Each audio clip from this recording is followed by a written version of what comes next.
Іс қағаздарын жүргізу және мұрағаттану мамандығы бойынша өндірістік оқыту сабағы. Сабақтың тақырыбы мекемедегі еңбек жағдайы және оған әсер етуші факторлар. Сабақтың мақсаты мекемеде тиімді еңбек қатынастарын ұйымдастыру үшін оған әсер етуші факторлар туралы білімін қалыптастыру.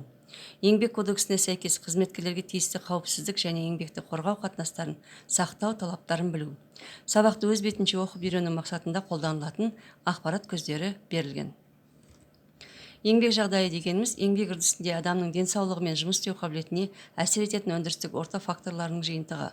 Еңбек жағдайын құрайтын факторлар мынадай негізгі топтардан тұрады: санитарлық гигиеналық факторлар, психологиялық факторлар, эстетикалық факторлар.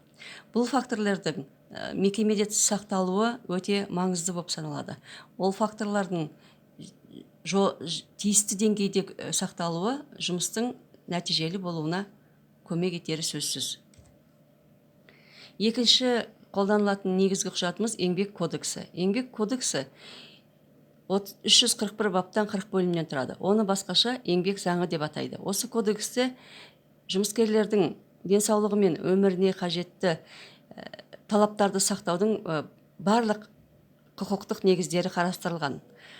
Бұл қауіпсіздік пен еңбекті қорғау қатынастарын реттейтін құжат болып табылады.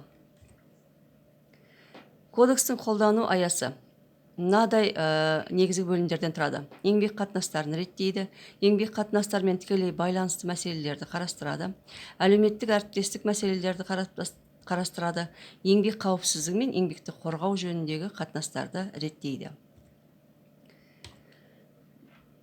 Мекемедегі кез келген қызметкер жұмысқа қабылданар алдында жұмыс берушімен немесе кәсіпкерменен арадағы келісім шартын жасауы тиіс.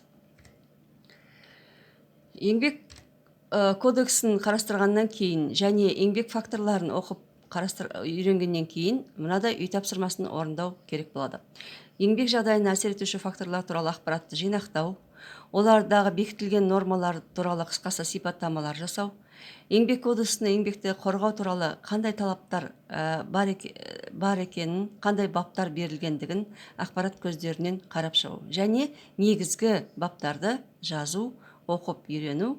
Сонымен қатар осы тапсырма бойынша жазылған қорытындыны маған жіберу керек болады.